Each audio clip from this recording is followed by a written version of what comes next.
Hello, everyone. Bienvenidos. I am so excited today for this conversation. I met this beautiful woman last year when we were both on a panel discussion, and then I don't know what happened.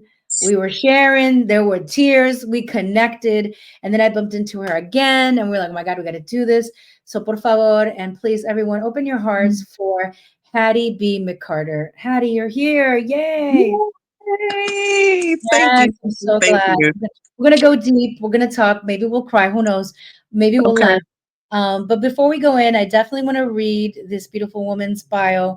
You know, I was saying, as we live, vamos creciendo, as we grow, our story gets longer. There's more to tell. I had to shrink it, but you'll see it longer in the body of the episode. So, Hattie B. McCarter is a certified executive in health diversity with over 17 years of experience in diversity, equity, inclusion, accessibility, and belonging, along with 25 years of public speaking with 8+ years in human resources and recruitment. Originally from Enterprise, Alabama. I didn't know about Enterprise, but there you go. Enterprise, Alabama. Hattie holds a master's degree in rehabilitation counseling from Alabama State University. She later moved to Pennsylvania to further her career in DEI. Hattie's work has earned recognition, including being named a trendsetter and trailblazer by Penn Live and receiving the DEI Trailblazer Award in 2023 from the National Coalition of 100 Black Women, Inc. Mhm. Yeah, you know I had to shorten that, but that's at the point. I You have appreciate it. you have so much, and the first question that really comes to heart is, when did you know that you wanted to work? Because I think, DEI, inclusion, belonging, that's all service. Mhm, mhm. Really like kind of a traditional thing that our mothers did and our abuelas and Yeah. grandmothers did, but now it's like a job. Were you attracted to, or when did you find the need, or when were you really like, this is what I'm meant to do, Mm. the sacred work that you're doing? That is a really good question. And as I was beginning to kind of dive into like how many years I've been doing this work, he is a good friend of mine, a brother, but he also became a mentor. Dr. Jason Gines, he used to work at Penn State University, and I was telling him all the things that I was doing. And he was like, I was like, well, I only got about maybe 3 or 4 years. And he was looking at my resume and he was like, sis, you've been doing this for a very, very long time, but it wasn't I didn't have the words to articulate all the work that I was doing. But I will say, when I transitioned here to Pennsylvania and started working, I used to work for the Office of Oak Rehab, and I worked there for almost 10 years and then transitioned to another state agency. But it wasn't until like things really started to impact me as a Black woman, and I began to uncover, as I teach sometimes, about that onion. And with the onion, it is the funkiest thing ever, right? But you can saute it, you can slap it, flip it, rub it down. Oh no. Oh But no. it right, but it's still going to be this onion, and I had to peel back those layers. So as I began to peel back those layers, I was just like, wow, like if I can do this within myself and helping people lead with humanity, right, and having that lens, then I can be able to teach this and to be able to cultivate this space where people actually can be truly authentically themselves. Doesn't matter if you're Black, white, Asian, doesn't matter if you have a disability or a veteran. It's like being able to walk in your true authenticity is something that I strive for a very, very long time. And being from Enterprise, Alabama, I wish the person that I am now, I wish I can go back to little Hattie and just be like, don't worry about anything or anybody. You are beautiful. Your skin is beautiful. Your smile is beautiful. Your hair is beautiful. Your body is beautiful. If I could just go back to her and help her to articulate all of the trauma that she went through, I wouldn't say I would be even better than where I am now, but like some of the L's that I took maybe probably wouldn't have happened. But that's when I really started to say like this work is my purpose, because it was easy for me, right? I didn't have to like things just started just to become natural, the connections that I made. And because of what I went through, it helped me to be a storyteller for those who identify as me, but just also just for people who are really just trying to be equitable, right? Just be a good human being. And so I want to say back in 2016 is when it like really clicked for me. Wow. Wow. And I love that you pointed out a couple of things. One, that our calling, our purpose is easy. Maybe not, working it out Mhm. or getting hired in it, but it is natural and in alignment with us already. It is part of our Yeah, nature. I believe that as yeah. well. And the fact that you were already doing a work that you didn't have the words for, because I found Mhm, that within my own work, where you're doing mhm. certain work, but you don't have the words for it yet because, our society, our world hadn't evolved to that yet. So I'm Right. so glad that you were able to work with someone at Penn State who was able to point that out to you. Oh And yeah. as you stepped into this work, how did you like leaving Enterprise coming to Pennsylvania? I mean, it was a Mhm. culture shock for me, you know, Ooh. like a diversity that we've talked about and bitched about and, conversed about. But for you personally, like, and I live in Harrisburg. I don't know if you're around the area, but oh yeah, I know where you are. Because we Mhm. talked about how did that move like affect you as a Black woman, as a professional woman, as a spiritual woman? Like, was it Ooh. stressful? Then it fell into place. Like, You know what, Vanessa, first and foremost, that is such a loaded question, right? We could be here for like 3 more hours. But I I know. will say transitioning from being from Enterprise, Alabama, so you have Birmingham, you have Tuscaloosa, Birmingham, Montgomery, then you got Enterprise. So we're like an hour and 15 minutes away from Florida. And so when I tell people like I'm from the South, like I'm from the dirty, dirty South, like we we are there where you wake up in the morning, you smelling chicken coops, there's no buses, there's no Uber. Like the things that they have now, we just got a Starbucks maybe about a year ago, just got a Chick-fil-A maybe about 5 years ago. So like the things that I experience here when I go back home, I'm like, oh, we have this, we have that. Like I'm so fascinated because growing up we didn't. But it was a huge transition for me because I remember my professor, shout out to Dr. Henderson, now Wilson, who is also my mentor and a good friend of mine. She kept trying to tell me, like, look, you fixing to get ready to graduate with your master's in voc rehab. You know, you may not find a job here in Alabama. And I was like, girl, please, I just got married. Like, I'm not fixing to be doing all of this. And she was like, well, Pennsylvania, they have a really good voc rehab program, start you off, it's state, good benefits. And I was like, are there any Black people in Pennsylvania? I said, because if there's no Black people, then I just cannot go. And she was like, there's Black people there. And then I was like, is there soul food? Do they have grits? What's the weather like? And then when I figured out, like, I was like, oh, they got snow. I was like, oh, no, ma'am, can't do that. We don't have that in Alabama, right? Now they do, but it's not as bad. And so I remember I was a family support worker. And in my mind, I'm like, oh, I got billable hours. I'm just going to make this money. We just got married. We had a negative 300 something dollars in our checking account. My parents were still helping us out at this moment. And so I told my husband, I was like, look, don't even worry about it. Like, I got you. I'm going to get paid next week. We're going to be fine. Cause I know my check going to be like $1,200, $1,500. And so got my check. And I was just like, hmm, where's my money? Right? Where's the hours that I billed for? When I looked at the deposit, I will never forget this amount. It was $17.36. I went back to my supervisor at the time and I was like, where is all my billable hours? She was like, well, one, you did it wrong. And she said, two, some of the hours that you put in are not billable. I was like, oh, okay. Don't even worry about it. I went back to my mentor. I said, look, the application that you was trying to give me, I'm going to need that. And so I applied, we moved, and the sky was the limit. But when I came here, I didn't know anything about the plane community. I had no idea who they were, what that was. You see these things that go on in media, TV, Children of the Corn. That was like, and I feel bad in saying that because it's such a negative mindset, right? But that's the only image that I had.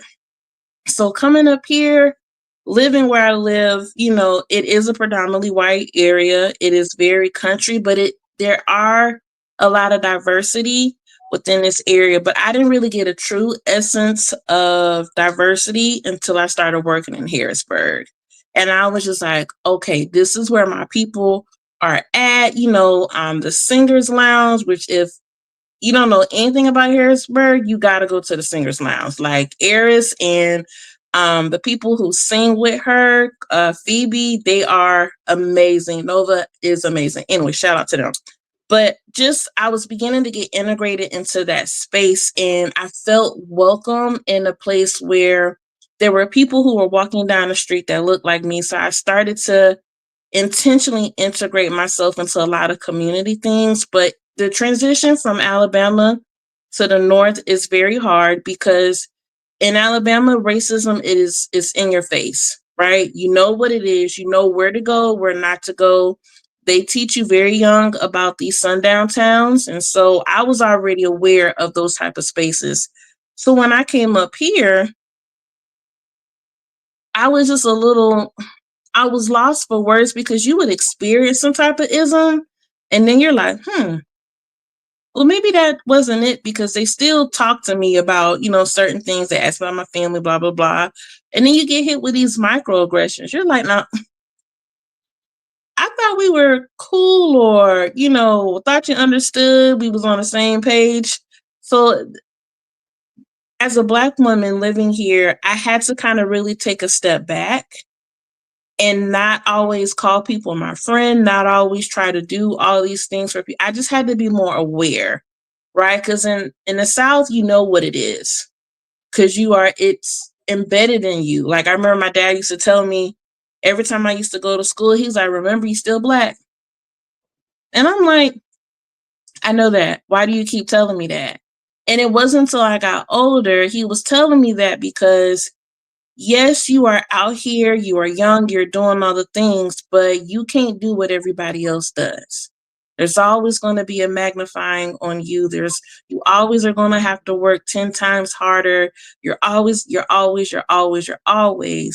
And 9 times out of 10, it is probably because of the color of your skin. And I didn't realize that until I got here living in the North, to where I began to experience different forms of trauma, and that reminded me back when I was at home. And so it was a huge eye opener, but I will say that I will not change my decision in coming here. I will not change the things that I went through, because honestly, it has made me who I am today.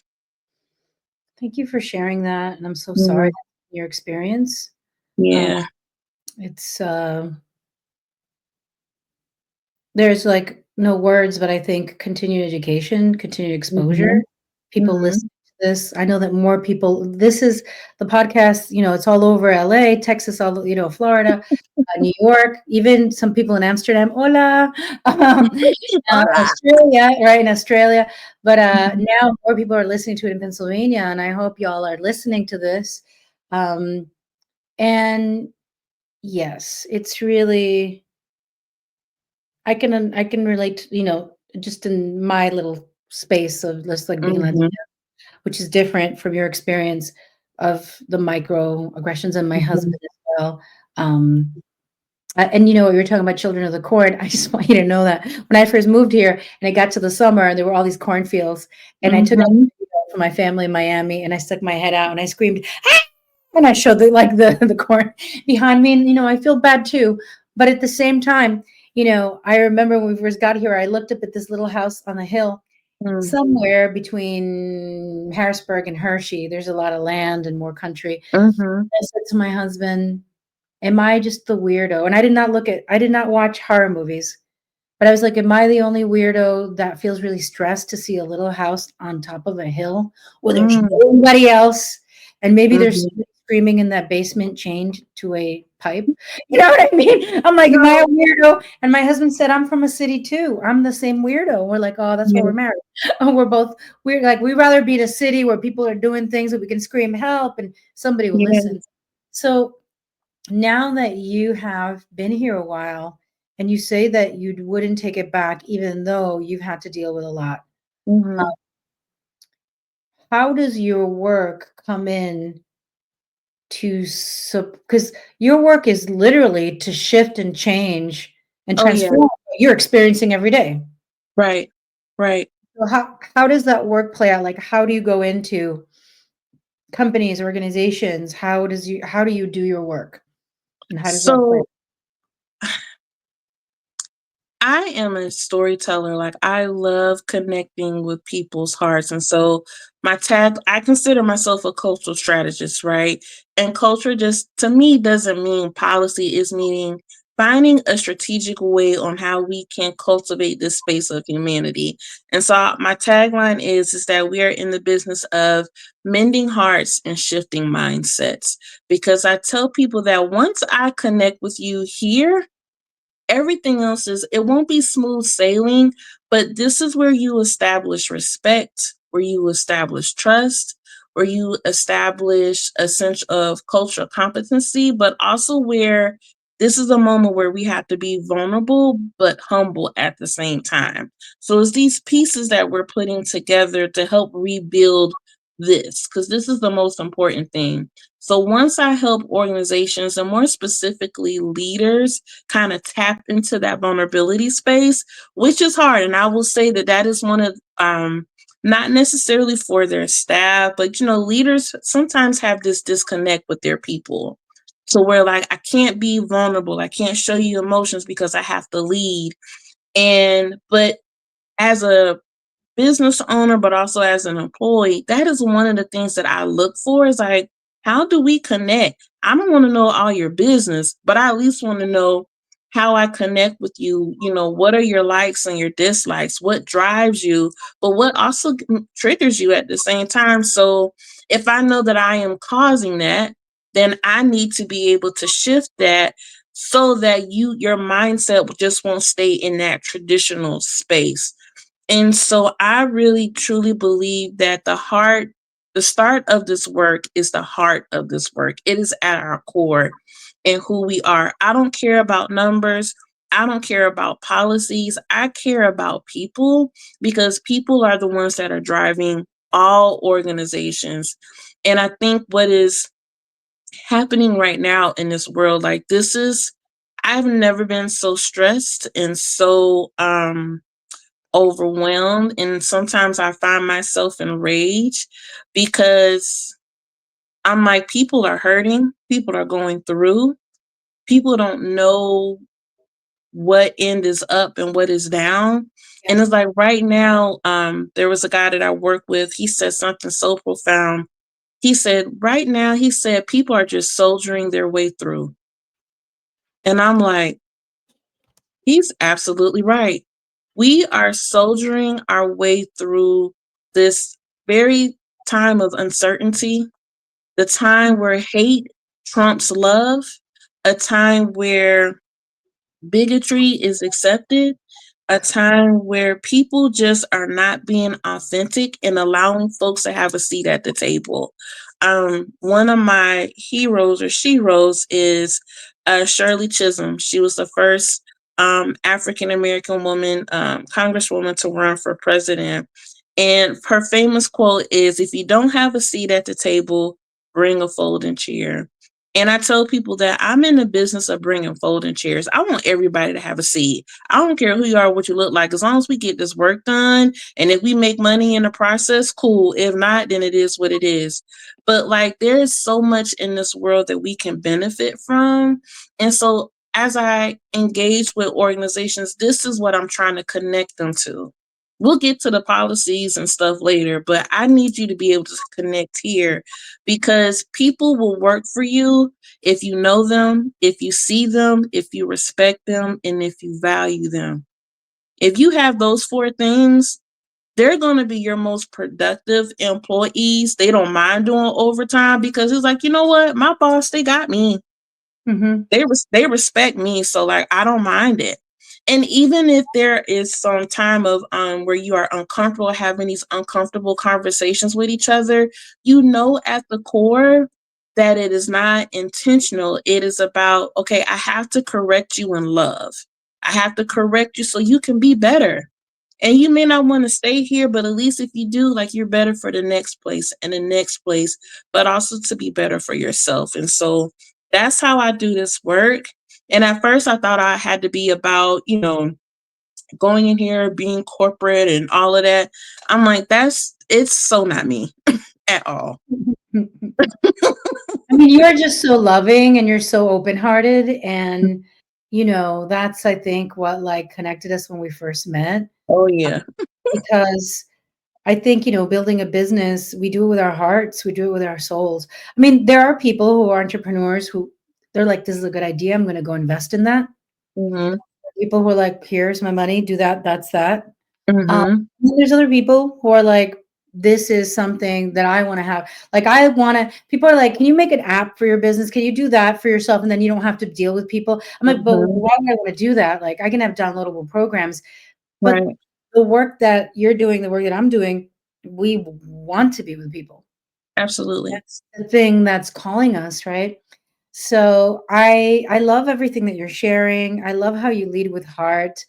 Yeah. Um, if you can speak on it, what is one of your like, what are some of the changes that you've seen from coming in and leading this way?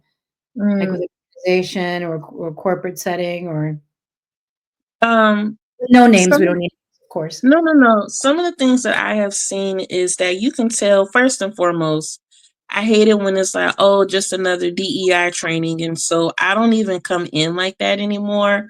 I'm like, we're here to do some intersectional work and shift our lens. Like we're here about people. We're in the people business. I really am a huge advocate of transformational leadership because if you think of that, that is the umbrella of everything that we are doing and how we are seeing people from an organizational perspective. But what was the question? Give me one more time. About the impact that you saw with the Oh yeah. work that you do. Yes. So you can see like when people come in, they're like, oh my God, here's another boring training. But I really make them uncomfortable to where you have to engage. So I'm always asking these type of questions to make you feel like, ugh, did she really just go there? And I'm like, and did, and I'm gonna do it again.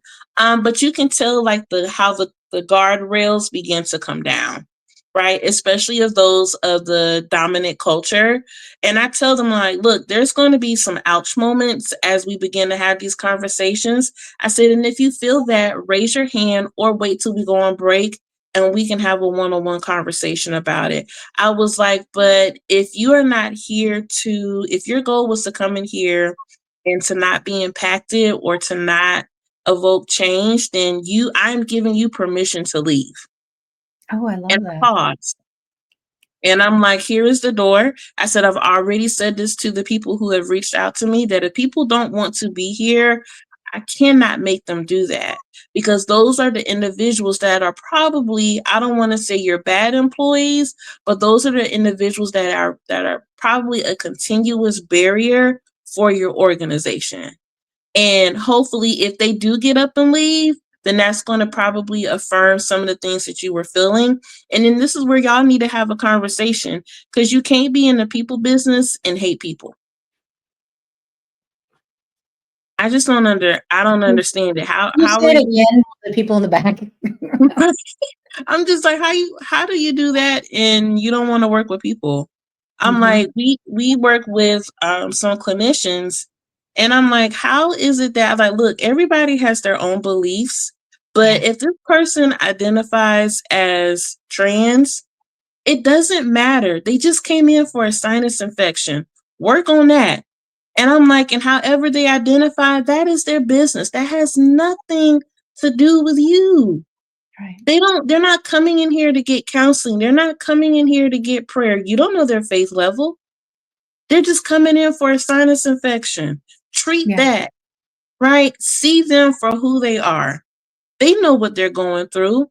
And I was like, so when we have these conversations and being transparent with them, people begin to be like, oh, you can see the light bulbs go off and them having those cathartic moments. You're like, oh, okay, or I do that. I did one training and one lady, like you could tell when people want to wait and talk to you. And she Yeah. was over there crying. And I was just like, oh Lord, I do not have the capacity to deal with this today. But I said, you know what? I'm a hold space for her.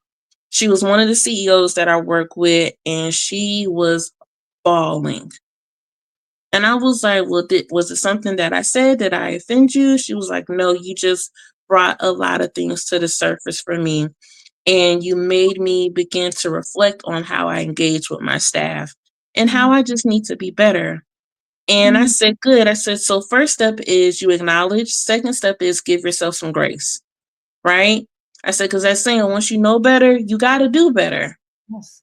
I said, so now that you know that, I was like, what are you going to do to shift your heart, to shift your mindset? And I said, you got to be real with yourself. I said, and then I said, there might be some people you may have to ask for forgiveness.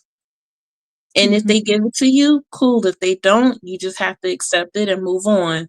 I said, but your words and your actions have to align. Us as employees, that's what we watch. You have to be, I'm telling people that you have to be a leader with a mirror. So every time you see your employees, you got to see yourself. Your employees reflect you. Yes. And that movie, Remember the Titans, with my husband, Denzel Washington. Oh, that man is so fine. Where he was just like, leadership sets the tone. When Bertier and Julius was at the water fountain, he was like, leadership sets the tone. So Yeah, if you are a leader who doesn't believe in this work, your people not going to want to do it. If you exactly. are a leader who is narcissistic or has such a high ego or just traditional mindset, that is going to be filtered down through your people. Yes. So you have to ask yourself, how do you want people to see you? So when I go in these rooms, I want people to see me for all of me, who I am, and let them know, like, look, I'm just as nervous as you are. I might be angst. There might be something you say that might trigger me. I'm like, but I am in the business of holding space for you. So Yeah. if we can at least hold that for each other in this hour or 2 hour session, I was like, then we're good. And usually when I say that and I give some um, agreements or some terms, it's usually fine. Now, I think out of all the people that I said that you can leave, one person left, but they had to go to the bathroom. Okay. I love that. When you give people an option, then they know they have a choice to stay. I love that so Mm-hmm. much. Thank you for sharing all of this. You're It's so much insight and it's such needed work. The question I always ask everyone, and I'm so curious for you, um, what are some of the ancestral patterns that you had to heal, welcome. integrate, or transform in order to be who you are? I'll later ask about leaning into the gifts, but right now it's like, what are some of Mm-hmm. the patterns, you know? Like I know for me it was hiding and invisibility, right? And not charging for my gifts, right? Like, oh, you gotta Mm-hmm. give it for free. But what are some of the ancestral patterns that you feel you've had to heal in order to be who you are today and do the work that you do? I think honestly, Vanessa, I really had to accept my blackness. For so long, we talk about the different levels of racism, but nobody really talks about the internal racism that a lot of Black and brown kids Mhm. have within themselves. And once again, back then, I didn't even understand what colorism was, right? And knowing of how self abuse that I was putting on my own self. And then as I gotten older, sometimes I would hear some of the things on how my mom would talk to herself, how my you know what I mean? So this just wasn't something that I picked up. Like this is generation after generation. And so I really had to I had to re-love me all over. My idea of who I was growing up, like I said, I wish I could go back and be like, girl, snap out of it, right? It's about you. It is your world. Like, love you. Don't worry about anybody else. And Yes. so I think once I was able to understand how beautiful I am and how God made me, and get past all of the negative talk, that's when I really began to show up as Hattie. And I can't lie and say that sometimes I don't go back there. But what I do know is that I love me more now. Ooh, I love me more now than I ever have before. And I'm so grateful for that because God really put a lot of people in my life to support me and to love me and to uplift me and really embrace me for who I am. I went through a lot with boyfriends, with friends, with people in general. It's like I didn't fit in with my own. And so Yeah. when I tried to fit in with the white kids, they embraced me, but they only had a limit to that, right? Because maybe I wasn't allowed in their home, or I could only be their friend at school, or we couldn't really talk on the phone. And then my parents was like, we don't, I ain't finna take you over there, because they were trying to protect me. And so Right. all of these things that kind of cultivated this ideology that I had of myself, which was totally wrong. And I tell people, like, Pennsylvania changed me. It made Mhm. me embrace the beauty that is within, but the beauty that is also on the outside. And I was talking to somebody the other day. I was like, I hate that I took for granted my experience at a historical Black college and university, because I was so mentally damaged. And knowing that, my mom graduated from Alabama State, my brother graduated from Alabama State, my niece, she graduated from Alabama State. Now my nephew's going there. And I remember my brother was like, "Oh, are you gonna go to ASU?" I was like, "Oh God, no, I don't want to be around all those Black people." Not even knowing what I just said, Right. right?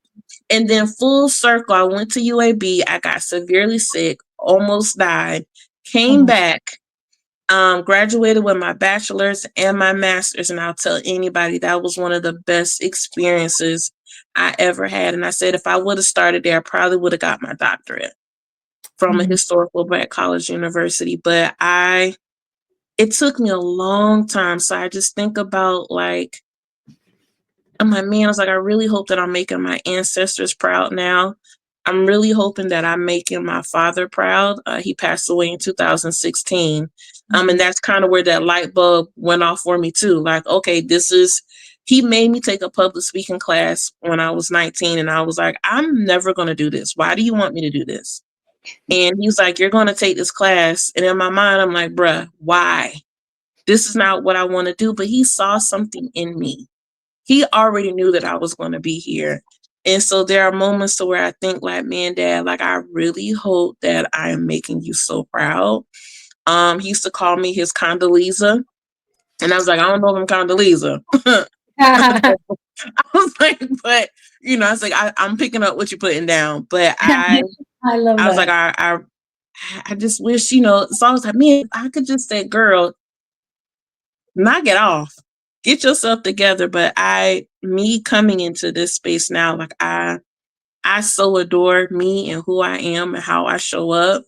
And it's really because of people like you. It's, one of my good friends, Dr. Amber Sessoms, Element, Doris, Claire, it's so many people that I can name who have stood in the gap for me. I I would be here all day. But Mm. I'm so blessed and honored to have them in my life. I really, really am. Thank you so much for naming others, because so many times in this modern day, people almost act like they just sprouted out of the ground full grown. Mhm. When it does take a Right. village, it does take a community, and it's so important to call out our mentors and call forth our friends in our community. Mhm.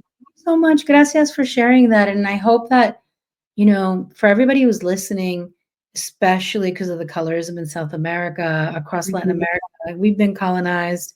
Mhm. And the self-hate, the internalized self-hate of being part indigenous, or being Mhm. Latino, about bad hair, bad skin, the this, the that, the facial features, and what's good, what's not, and it's heartbreaking.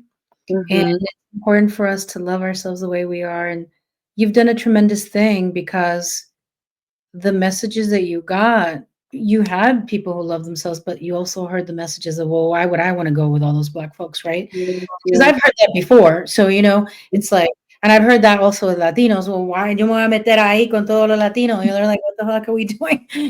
Or people have been like, well, girl, you kind of passed. What are you doing to yourself? Like, go over to the other side, do it. Um, but it's, so I've heard it, but it's also that part where we've been just criticized, put down in different ways, across the intersectionalities. and just loving ourselves. And I can see the love and I can feel the love meeting you, having you here online, but also meeting you and seeing you the day we hugged each other, trying to find a seat because our feet hurt at Right. that beautiful event. And I do want to ask you, what are some ancestral gifts you've leaned into to do the same Mm. work that you're doing and to be who you are? Ooh, I think one of my gifts, like I said before, is storytelling, telling a good story, but also humor. Like if I can make you laugh, um, I think I got you, right? And so being able to tap into storytelling, not making light of difficulty, but being able to be a light throughout difficulty, I think has been one of my gifts. And there was a point in time where people used to I am the emotional friend of my group, right? I will cry in a minute. If there is a commercial on TV that exhibits love and it touches me, I'm crying. And for so long I was bullied about it. I was picked on. A lot of people stopped talking to me because I am emotional. But that is one of my gifts because I feel like every friend group needs somebody like me, right? That's going to hug you, that's going to love you, that's going to cry with you, that will pull up for you. I'll talk to my friends, tell me somebody messing with you, who and where, because I'm coming for them. Try me if you want to. Try Jesus, not me, because I'm coming, right? And so Yes, I love that. but that is I feel like that is such a gift because everybody cannot go there from an emotional state and still be able to see you through all of your flaws. So the relationships that I did mess up in, I realized where I could have done better. And one of those things was just being very intentional with how I feel, but being honest in how I feel and allowing myself to feel that and not holding it in. Because even as women, but more specifically, women of color, we hold so much on our shoulders. We carry so much with us to where we become bitter, but it also takes a toll on us from a physical standpoint. And so I don't hold back my tears. So that is a gift for me because usually when it happens, once again, people's guard goes down and they're ready to have a conversation and open up to me with open arms. And so those are some of those gifts that I've really, really been able to tap into and has helped me to go a long way. I love that so much. Your storytelling, your humor, and your Mm-hmm. ability to feel your feelings, which has been so put down and so the light is really bright where I am, as you could tell. Okay, That's yay, we're okay. back. Like moving the camera around. Um, yes, our sense of humor, your sense of humor and your lineage, your storytelling, and your ability to feel. And I think we've been shamed for that. Like, Mm-hmm. been shamed for that so much. But I am a crier myself. But I also feel that in order to really laugh hard, sometimes you have to cry hard. Like it's a spectrum. You want to Yeah. feel the joy, you feel the pain, you want to laugh, Mm-hmm. and so I love that so much. So, Hattie, where can people find you? Do you have an offering right now, or some sort of class, or anything that you are, or a way that people can reach out and book a time with you to talk to you about possibly Awesome. working with you or bringing you on board to work with them? Absolutely. So you can always find me on LinkedIn at Hattie B. McCarter.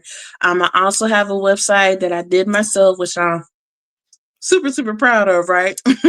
It is men's solutions llc .org. And I'm also on Instagram with Tea with Hattie B. But any form of professionalism, I'm always going to keep it on LinkedIn. Contact me via email. I'm a texter, so my cell phone is on my website. But if there's any type of speaking engagements, I really love putting together leadership curriculums. So I just did my first one for an organization out in Boston. And so anything dealing with that, um, I'm also trying to develop like some apparel. So what you see here is an equation that I developed. It's already trademark. I do a lot of teachings on racial battle fatigue. And so I don't know if you can see it, but the equation is your marginalized identities divided You divided it by your marginalized identities times the 4 levels of racism plus the 4 levels of microaggressions that equal to racial battle fatigue. So it's truly a conversation starter because my brain thinks in equations, right? It's building blocks for me. And so shout out to my best friend since the 7th grade. Her name is Mahogany Wilson. She is Mo's Craft. She makes all of my apparel. So please check her out as well. But that's where you can find me. I am literally an email and a phone call away. I love that so much. Gracias. Thank you so much for being here. Yeah. Folks that are here, me encanta, de nada. Folks that are listening, please follow Hattie, Tea with Hattie B. Follow her on LinkedIn. Bring her on board to talk to you, to speak to your group, to create leadership programs. And just remember something that you said, you know, if you can capture somebody's heart. And I love how your company is called Mending, right? Mending solutions. How do we mend what's been broken? How do we mend what's been torn?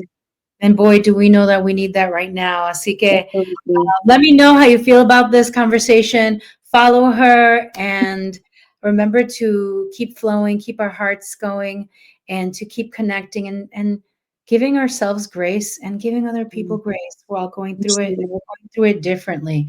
According to your equation, we're all going through it differently. Absolutely. So, muchas gracias, everyone. Bye, Hattie. Bye. See you later.